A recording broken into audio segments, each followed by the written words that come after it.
Hello. Hello. Hi, Cyril. How are you doing today? I'm very good today, Farid. And yourself? Yeah, thank you. Thank you very much. Thank you. And hello, Excellent. everybody. We Yes, are welcome. really, really pleased to meet you today and for this Yep. first edition of the CBD Talks. So, Cyril, Yes. what are the CBD Talks, by the way, and how are they organized, or what's the positioning of CBD Talks? Yes. So, yes, welcome, ladies and gentlemen. Good morning, good afternoon, good evening, depending on where you are in the world. These CBD talks are being hosted by Commercial Bank of Dubai, and we are trusted advisors and we are partners with Commercial Bank of Dubai. So we are supporting with this event. So what Commercial Bank of Dubai are hoping to do with these episodes, and hopefully we would see some more in the near future. This is the first one. Is to really reach out to its clients, community of clients across the world, and to share for this particular session, to share some insights on how organizations can best navigate this post-COVID era.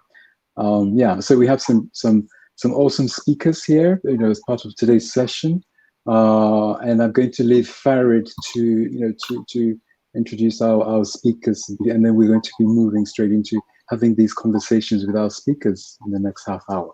Exactly. Thank you, Cyril, for the brilliant introduction. And we are really pleased to be online today with a mix of speakers and with brilliant speakers coming from different backgrounds. And CBD, by organizing these talks, is aiming to leverage key discussions between key thought leaders from the industry, and also to impact positively its clients and also its customers and its ecosystem by insightful ideas and impactful ones. So this is the overall mindset of the CBD Talks. We are really happy to welcome actually James Lafferty from Fine Hygienic, Walid Abla from LinkedIn, Yasmin Badawi from Procter & Gamble, and also Martin Duval, who is a book author. By the way, we are going to have, let's say, 5 to 7 minutes, more or less, discussion with each of them on a one-to-one basis. Then later on, we will open the floor for a kind of an open discussion with all the participants coming from LinkedIn feed, where the comments are being posted. So please don't hesitate to post your comments and also your questions while all the speakers are going to talk. So please feel free then, while going Cyril and myself, to pick up some questions and try to answer them with our distinguished guests. So let me welcome our first speaker, who is James. So James is the CEO of Fine Hygienic. Thank you for accepting our invitation to the CBD Talks. You are a thought leader with an impactful track record within Fine Hygienic and also before Fine Hygienic, and we are really impressed by your impact, by also the inspirational way you drive your business. So please, as a first question, and or perhaps as first set of recommendations with regards to the question, are you ready and equipped for the post-COVID era? What do you think? And please share your thoughtful experience. Thank you, James. Okay, thank you, Farid and Cyril, for having me. I'm sorry, I'm getting a bit of feedback, but I'll keep going. It's a great question that you're asking, which is this readiness. And obviously, none of us know for sure, because none of us have ever been through such a situation. So the best we can do is look at similar situations in the past, and also even go back to the years 1918, 1919, during the Spanish flu epidemic early in the 20th century. And what I'd like to do is, I've just got a few photos and a few slides. So if we could share those, Rose, let's go ahead and do that. And let's advance. So, frankly, I think we all know, and it's a bit sad in some respects, but we're never going to go back to exactly the way it was before. Now, there's good with that, and then there's not so good. So let's click forward, Rose. This was Daniel Abrams is when he posts things on LinkedIn, he gets hundreds of thousands of responses. He put up this, and it got literally millions of impressions and engagements. And he said there's 5 things coming out of COVID. And when I saw this and I read it, I thought, you know what, I think he's kind of nailed it. Point number 1 is that the world is realizing life is short. I don't know of a single person that doesn't know somebody who was touched by COVID and a death of someone that they weren't expecting. In my company, we had 7 people pass away. None of them were that was not, they were not at the end stage of their life. They did not have a terminal illness, but they ended up succumbing to COVID. And so we've all learned that life is quite short. We've also learned that jobs are temporary. And you don't know. So many people during the midst of the COVID pandemic, they lost their job or they went to 50%. Again, I don't know of a single person who didn't have someone, friend or family that was touched by a job loss during the significant period of the lockdowns. If you have money in the bank, this can save you, because this is how many people made it, which was to have savings. And so these old principles that I grew up with, for example, you should always have 6 months salary in the bank. They all came back to be true. Yes, living paycheck to paycheck is a tricky place to be. We've learned that nature deserves our respect. There was creeping into our society, in some respects, a bit of arrogance that we had beaten disease, we had beaten everything, that science could win every battle, and we learned a lesson. This little virus that you can't even see brought the whole world to a standstill and stopped entire industries from the airplane industry, the travel industry, a lot of the entertainment industry. Obviously, hotels and restaurants took a big hit. And then the biggest learning of all is, I think people learned about the wealth that comes with health. And that if you look at that many of the people who did succumb or had serious impacts of COVID had pre-existing conditions, from heart disease to potentially obesity, to high blood pressure, to lung issues, asthma. And this put people at higher risk. Other people got COVID and didn't even feel it. They tested positive, but they were asymptomatic. So this whole world of wellness has just surged to the front, and these 5 elements, in fact, interact. So if we can go to the next slide. And this is an ad, and I think we've all seen this advertising or this headline. They're talking about the U.S., millions of jobs and a shortage of applicants. Welcome to this new economy. The reason for this is because of those 5 points, people have a different perspective on what's important in their life.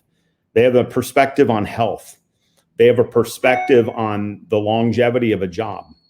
When people say to me in their job, they say, well, my company loves me. My answer is always the same. They love you till they don't. That love's not eternal. It's not family love. Family love's eternal. Your mother and father will love you every day of their life, and you will love your children every day of their life. But corporate love is not family love. Corporate love is fleeting, and they love you till they don't. And I think a lot of people found that out. They thought they had love, and then the company said, I'm sorry, we can't pay you. You're out of a job. We know it's tough, but we're sorry, but that's the way it is. And they found out that the love wasn't forever. Next slide, please, Rose. So this brings us basically into 3 areas that you need to focus on as an individual and as leaders of your company, and what I've tried to do and find and to focus on. The first is around the culture, and what's the smell of the place, because now people are quitting, and they used to not quit because they didn't want to take the risk, but now they're prepared to quit, and they're prepared to not be miserable. And I walk into companies all the time where you can feel it. The smell of the place is that sense. You can feel people are not happy. Now I'm trying obviously my very best and fine. I'm sure I have people that are not happy, but I'm trying to create that environment that has a great culture that people like to work in. The second component is wellness. It's personal wellness, and it's also even what you do corporately. In our company, we've gone all the way to where we're now a wellness company. We sell wellness products. We now have new products like Motiva Neuro Booster, which treats Alzheimer's. And we have some amazing products coming that improve the health of the world. And so we focus on it on a mass basis and try to help the societies that we live and work and play in, but also my employees, on-site fitness centers, health programs, health promotion, health training. Why do we do that? Because putting wellness into the workplace is important. And that was before COVID. Now it's very important. And the third is environmental impact. We've seen how some of the skies cleared up when the cars came off the road. We've seen the impact of disposable masks in our oceans. And there's data now in the Mediterranean. There are more masks floating in the ocean, in the Mediterranean, than there are jellyfish. We've polluted the world just significantly with using reusable gloves, reusable masks, all this new plastic being disposed of that didn't exist before.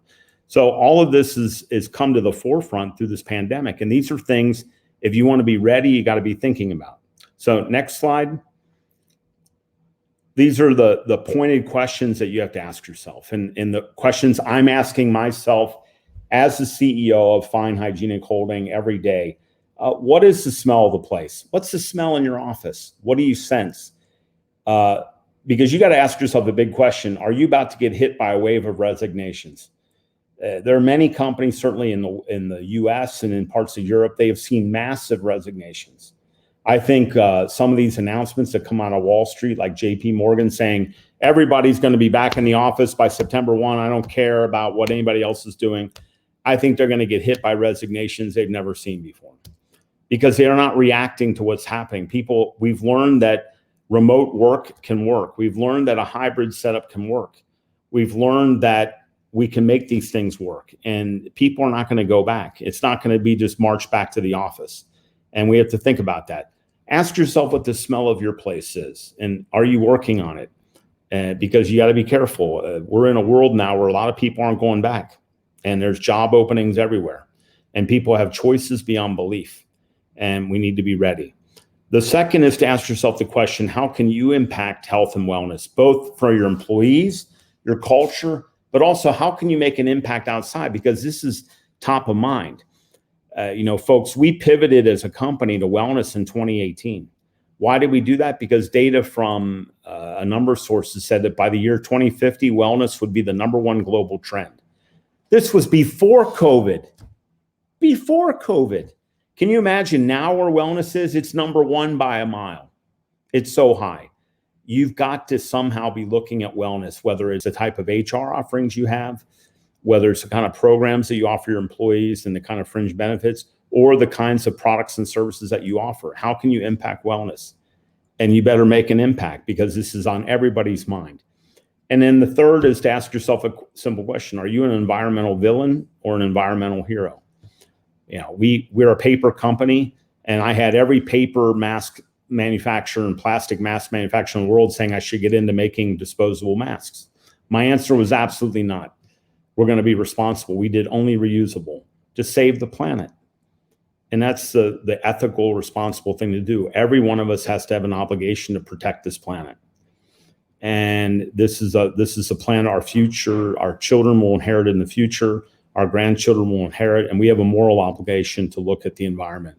And so ask yourself, how are you doing things? The business that I'm in it can have bad impact. It's a paper business. It uses lots of water.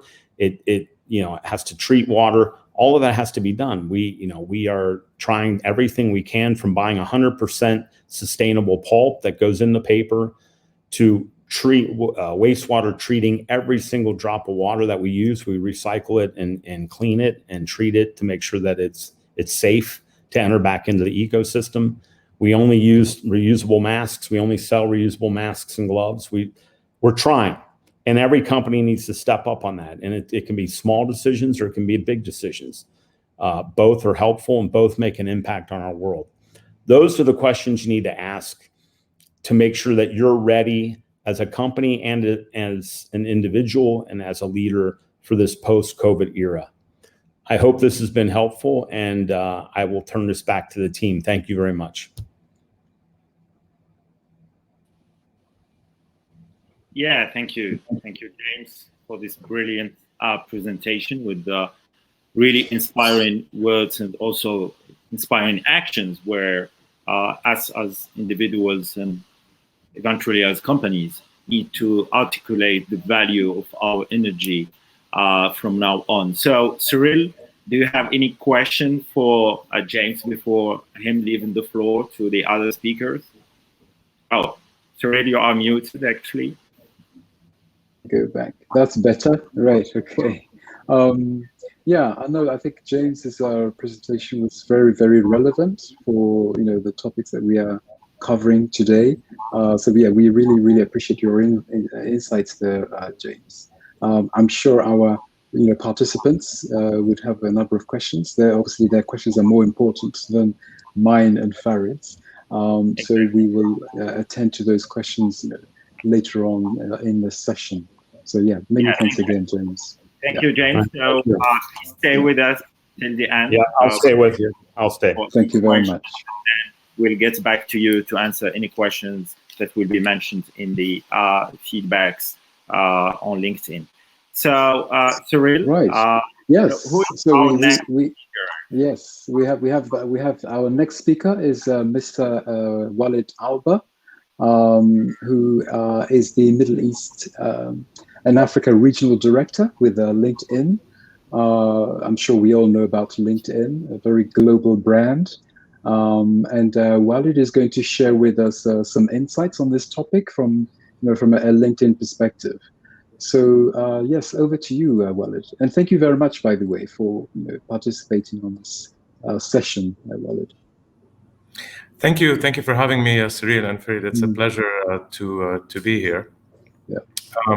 So I kind of wanted to touch on how social media kind of allows individuals and companies to reinvent themselves in this kind of post-COVID era. Absolutely. So, yeah. One of the biggest disruptions we saw during the pandemic last year was a type of forced digital transformation. Be it like consumers resorting to e-commerce to buy things. I know I bought a lot of things, perhaps some I don't need, or even the retailers scurrying to match and catch up with that demand. Or companies shifting to meetings and trainings online or conferences like this one and adapting to working remotely. So with this high level of digital transformation, social media is playing a more prominent role, and it actually enables people and organizations to amplify their digital presence, their identity, the activities that they do. And when it comes to kind of reinventing yourself as an individual on social media, we're seeing a steep rise in the number of influencers on various platforms and content creators. And on LinkedIn, we've actually seen a rise in what we call the gig economy, where, according to the Harvard Business Review, more than 150 million people throughout the US and Western Europe have simply left their corporate 9-to-5 jobs. They've become freelancers and contractors. So from a company's perspective, essentially, especially those that had to let go of a lot of their workforce last year, they're beginning to hire these gig workers on a temporary basis until they ramp back up to pre-COVID volumes of business. So those are some of the ways that people are reinventing themselves as well as companies on social media. Excellent. That's really insightful. Of course, LinkedIn is one of the organizations that is collecting a lot of data. So it's great that you're sharing that statistic with us. 150K in the US alone. That's quite enough. Million. Oh, million even. Right. Okay. That is definitely some sort of a major message there. So the second question for you, Walid, based on your perspectives, what are the key skills that leaders and companies need to develop, in order to navigate the post-COVID era? It's a really good question, Cyril, and I think there were so many skills that we needed to acquire and develop throughout the last year and a half. But the ones that come to mind as leaders are compassion. Okay. I mean, be it compassion to our employees or our customers that were and still are heavily impacted by the pandemic. Agility is another one that comes to mind. So essentially, to be able to adapt quickly to external forces like the pandemic, which, as James rightly mentioned, there was no instruction manual for or standard operating procedures. It hit everyone fast and hard. And finally, flexibility. And that's what I'd like to touch on a little more, if I may, especially when it comes to working remotely. So, I mean, as we're going through the months, we're seeing a lot of companies loosening up when it comes to workplace restrictions, but we're still seeing a rise in remote jobs being posted on LinkedIn. Actually, I think it's about 2.5 times more than last June. And they account for about 15% of all of the jobs posted on LinkedIn worldwide. Even some of the surveys that we run, we see that 87% of employees are saying that they would prefer to stay working remotely at least half of the time, even if it's safe, like even if we're completely post-pandemic and it's behind us. So what does that tell you? I mean, that tells you that employers that are able to offer these remote jobs are in a good position to attract talent. And flexible work has become one of the top priorities of candidates in the last few months. But and going back to what also James mentioned, one of the very important things is wellness when it comes to this topic, because one of the surprising challenges of remote work, as I'm sure we've all learned over the last year, is kind of maintaining a work-life balance.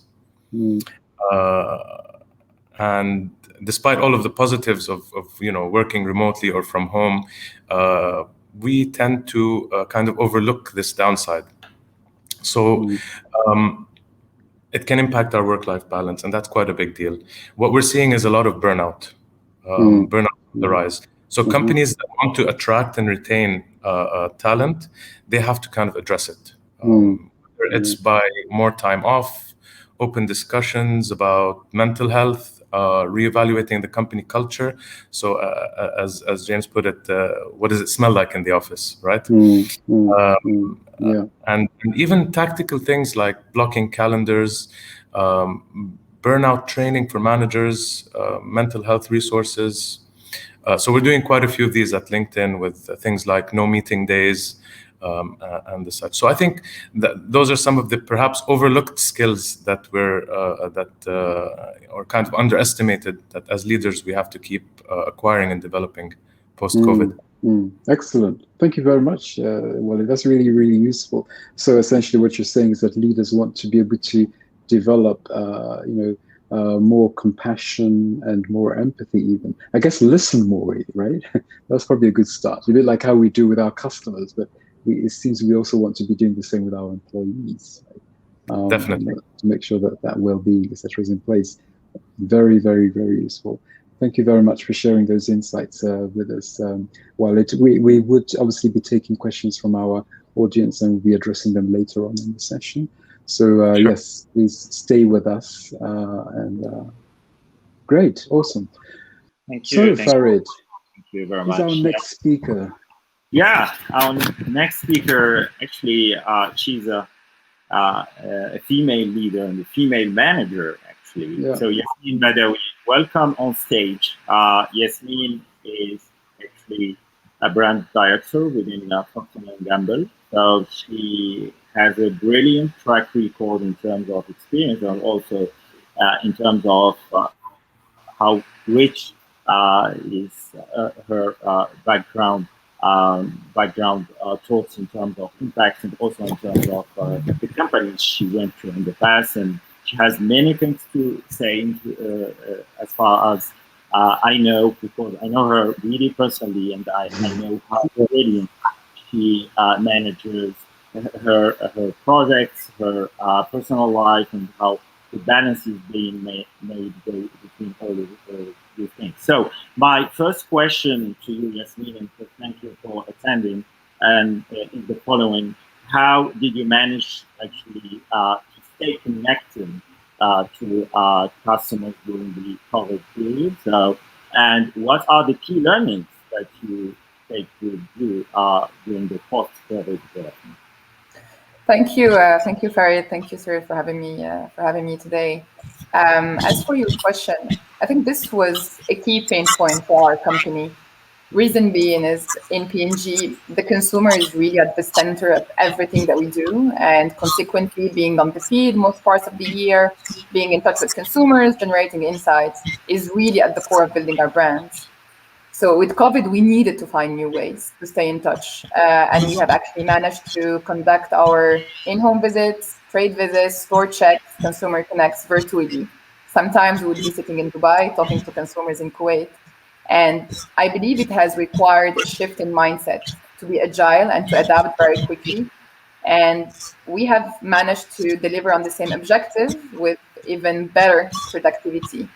As we're navigating, I think, the post-COVID era, the agility is key, whether is it related to consumer and staying in touch or other aspects of the corporate world. But that would be one of my key takeaways within this topic, yeah. Yeah, exactly. Thank you, Yasmin.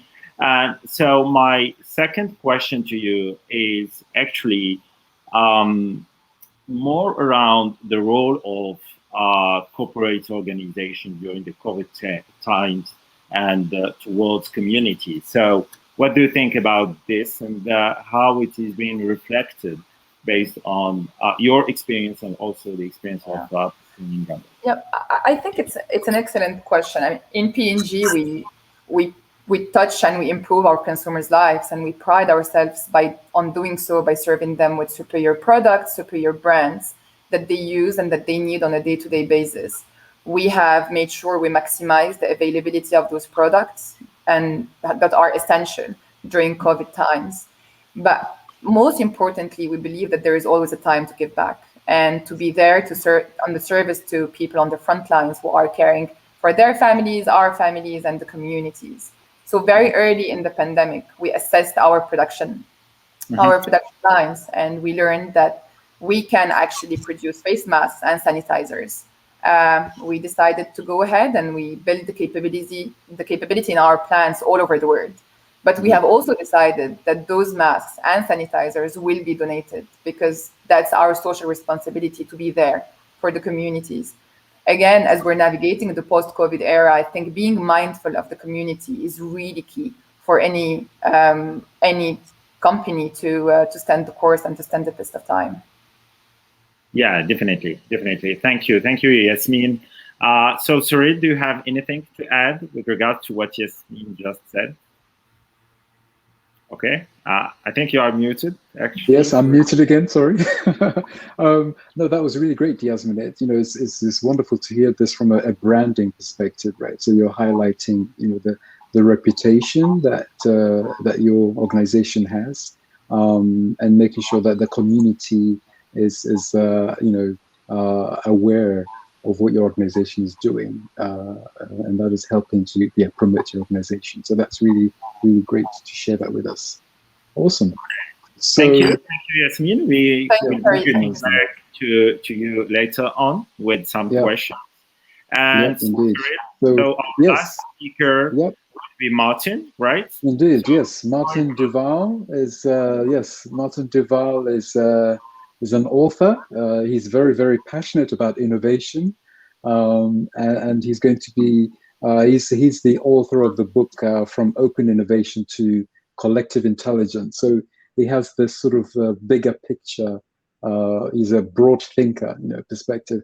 So he's also going to be sharing with us his perspective on what can we do better for post-COVID era. So over to you, Martin. Thank you very much again for joining us, by the way. Thank you, Cyril. Thank you, Farid. Yeah. Yes, in the question on how basically we could use innovation for the post-COVID era, I would focus on the collaborative and open side of innovation. I think it's an opportunity to basically scale the way organization approach collaborative innovation. I think innovation teams within organization have already some know-how, expertise, skills in the way to bring in the stakeholders, bring in employees, clients, partners, startups to co-create new solutions. And we've seen with the previous speaker that new unsolved problems are raising from the post-COVID era. Would there be organizational ones related to the way to work together? And my suggestion is to move innovation to the way to use technologies and new methodologies to step up to the new level of collaborative innovation by targeting what I call massive collective intelligence. It's before maybe we were used to know how to do it with 10 employees, 15 employees. Now it's like technologies and methodologies are there to allow to bring in thousands, 10,000s, 100,000 employees to all together find solutions, co-create solutions to new problems. So my suggestion here is to try to target the scaling of the collaborative innovation and approach, is to also think stakeholders within an organization. We saw it's all about work, but it's all about CSR, corporate responsibility.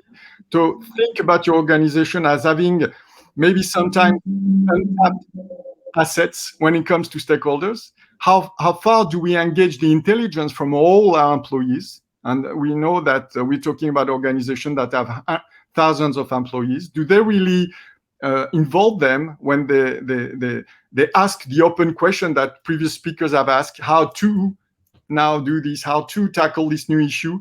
It's like how to bring them in. Customers are also very helpful when it comes to tackling new issues. And also maybe I would suggest today a third one that maybe we don't think enough about are the citizens.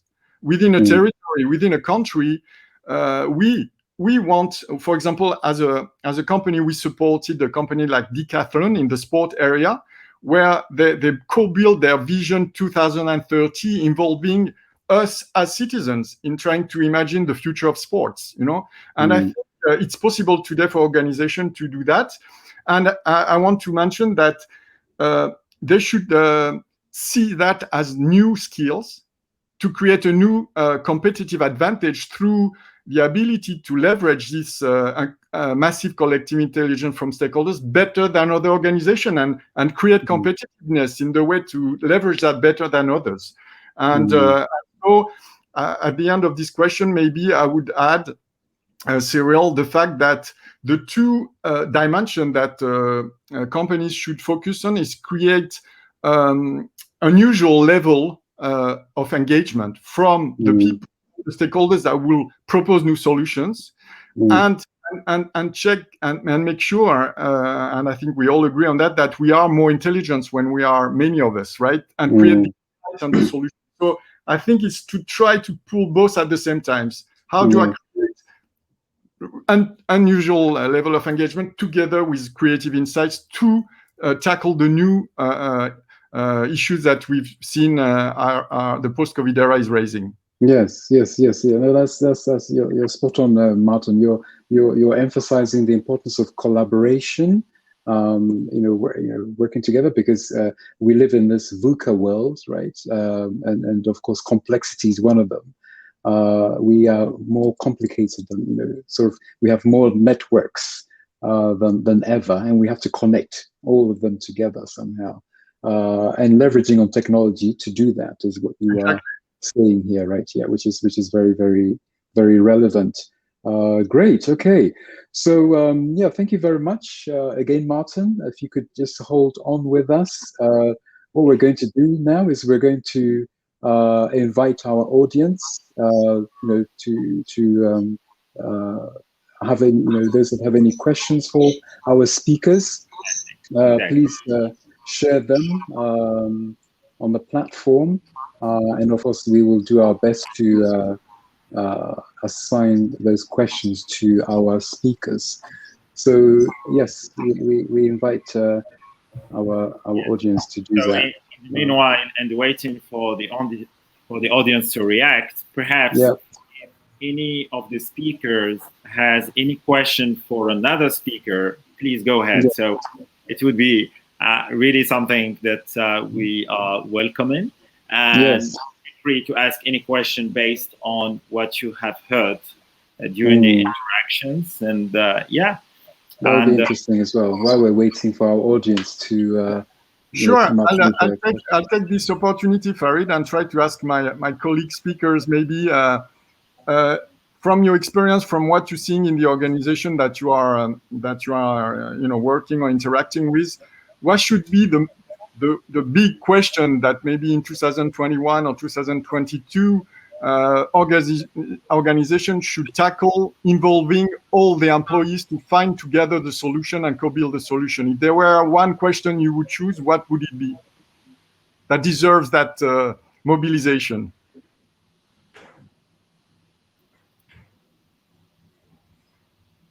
That's going to need some deep thinking to begin with, right? It's a very interesting question there. So, James, what do you think? Yeah, I think it's going to be something around culture. Look, the world is. Look at the discussion on mental health.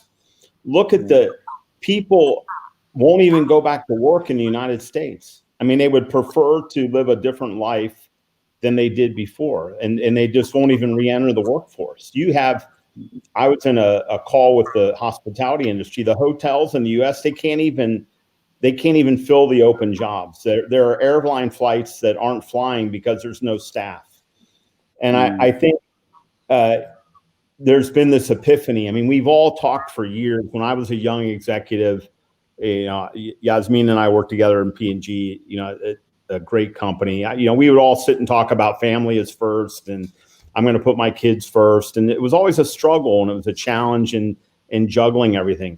What we're now seeing now is really people, and every time someone would resign from a corporate job and say, I'm going to spend time with my family, they were inundated. This is 20 years ago. They were inundated with letters like, I admire you so much, and your principles.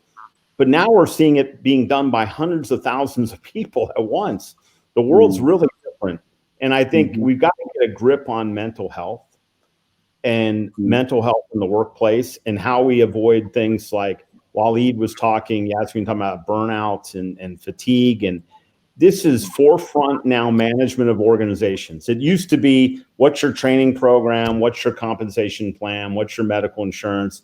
What's your LTIP? Or do you give stock options? These are the things you talk about. Now it's much more around, how do you help people have mental health in the roles and the jobs you have them do? I think the whole narrative has changed dramatically. Definitely. Yeah, exactly, James. I have one question for Waleed to start with, actually. If there is something that we use it to do during the COVID period, and it should really be changed during the post-COVID, what would be this thing that people were really used to do in a manner, and that now, after we see ourselves out of this tunnel, we say, okay, we need to change the way we look at things as human beings, as companies, and also perhaps as organizations? That's a very interesting question. I think one of the things is, well, I learned personally during COVID is rely less on planning. It sounds counterintuitive, but I had planned my vacations, I had planned things at work, I had forecasts last year, and that all went to nothing, right? So perhaps planning less, but planning more for uncertainty. So leaving yourself that kind of buffer. What if things go wrong, right? What do I do? So I guess that would be my impulsive answer to you. Yeah, very wise. Yeah, definitely, it's a brilliant input. Thank you, Waleed. And actually, Yasmin, one thing that I did want to ask you also is about life-work balance during the post-COVID. I think you talked, and many other speakers tackled this point, but from your personal perspective as being a female manager, what kind of recommendation can you make to the audience with regards to this? It's a very good question. And yeah, work-life balance has always been, a hot topic, I guess, whether pre-COVID or during COVID or post-COVID. And that's my very personal take on the question. I don't think personal life and professional life can be segregated. It is a matter of finding your own rhythm and being super clear on the priorities. We have something called the 5 rocks in P&G. So, something that is super clear, your clarity on the priorities, and then everything can flow from there. But what is even more important is to navigate in a company that is open to give more flexibility to the employees. I myself have kids, they're young, I need to be there for bedtime, I want to be there for dinner, and then I can work after I put them to bed, things like that. So it needs, the company and the employee, they need to meet halfway. And the balance is also very important in the sense that if you're not happy or hopeful yourself, you cannot pour this in your organization. So again, to wrap up the question, finding the balance is finding an own rhythm, but being super clear on what the priorities are. And then you put your whole energy there. And if you have some energy left, then you can tackle some other aspects of life overall. But yeah, I would say priorities that are clear and an enjoyable environment, whether at home or in the office. I'd also like to agree with Yasmin about the fact that work-life balance is different for different people, right? I have people on my team that are morning people. I have people that send emails at 12 midnight, and they're comfortable doing that. So we have to kind of respect that it's not a one-size-fits-all when it comes to work-life balance, and it's up to the individual to actually voice what he or she is comfortable with and what works for them. Yeah, definitely. I guess actually, sorry. Yeah, please. That's okay. Yeah, no, I was just going to say that that's an interesting one, Walid, because I guess the tricky part is that if a colleague sends an email at 12 a.m. asking for some feedback or asking for a question from another colleague at that time, then it can be a bit tricky, right? Yeah. Yeah, exactly. So one little feedback or question for Martin, because in the same time, Martin is a book author, of course, and he's an entrepreneur, and he has his own company, and managing people as being an entrepreneur is something really, really important for people who aspire to succeed from this perspective, but also it's very important component for the economy to help entrepreneurs in the post-COVID era. So, Martin, from your perspective, what the key of success for entrepreneurs when it comes to the post-COVID? In few words, I think it deserves a large conference, but let's do it in 1 or 2 minutes. No, I think I would go back to what we discussed while preparing this conference today. I think it's about how, and beyond entrepreneur, Farid, it's about managers, decision makers. I would think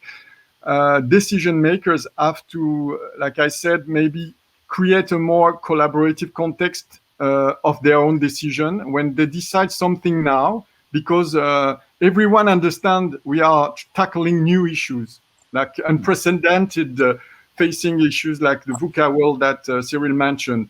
And I think they have to create contributions, suggestions, propositions from the whole stakeholders, and then create the best context for decision, explaining that this contribution could either be implemented or not.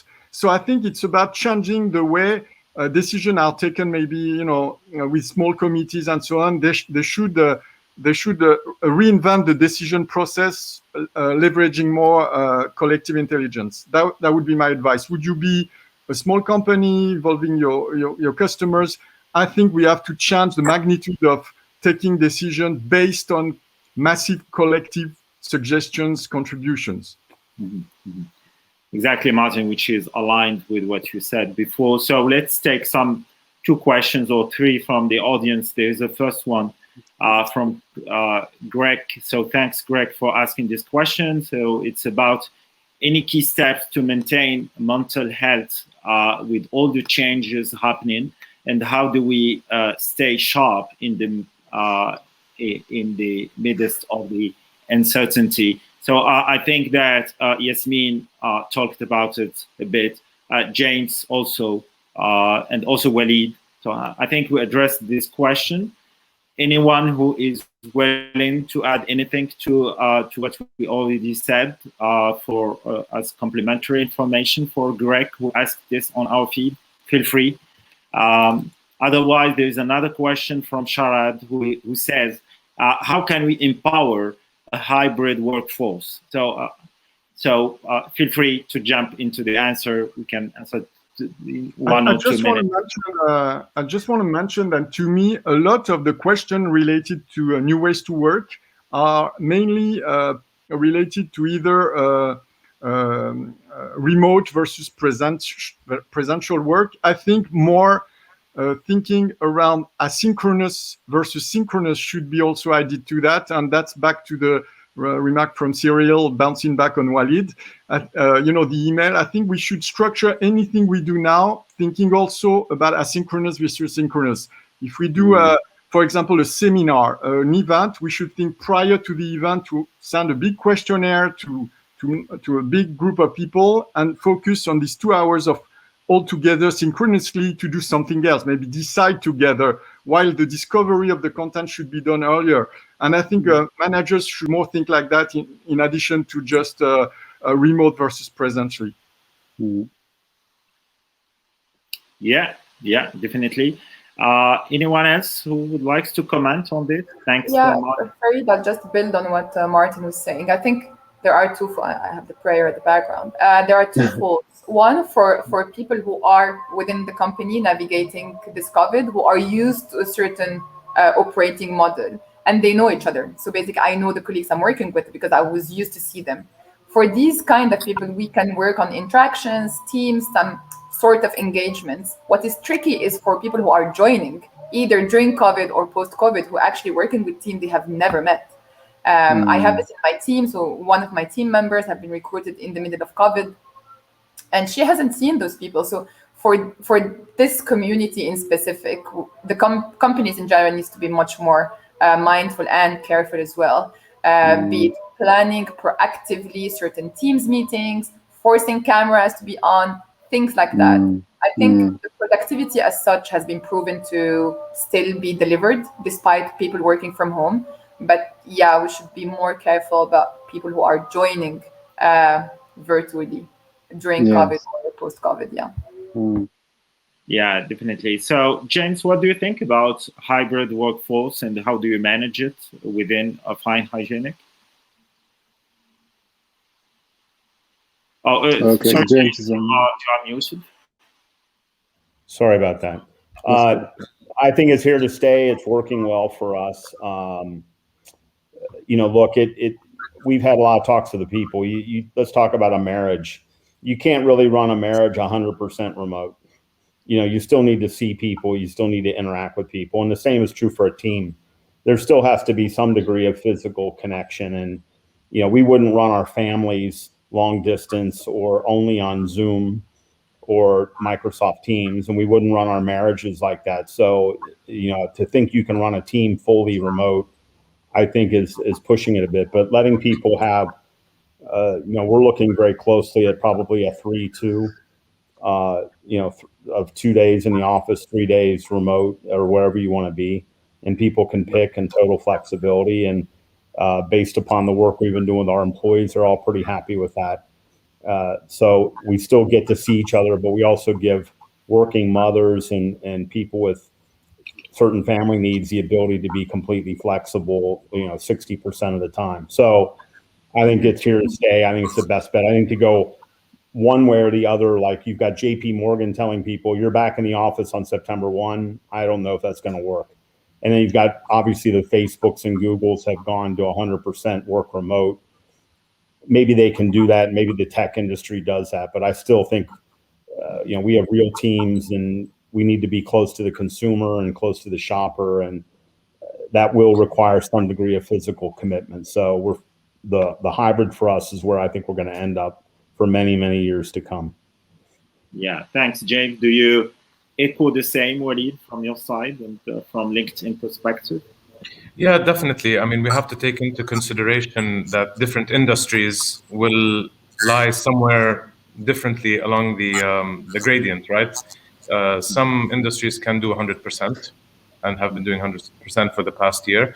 When I'm talking 100%, I mean kind of remotely. And some industries simply can't. You have to be there. So every industry has its nuances. What we have to do is learn from those industries where it's working really well, and take the best out of their experience and implement it. When it comes to LinkedIn, we were no strangers to kind of remote work with virtual teams across the world, across the globe. We had the technology infrastructure in place, and we were using video conferencing a lot even before the pandemic. So we were able to kind of adapt quickly, but it's understandable that a lot of other industries didn't. Yeah, exactly. One last question before closing eventually is coming from Rene. Actually, the question was a bit a long one. However, I'm trying to summarize it, perhaps for James, who is coming from manufacturing background.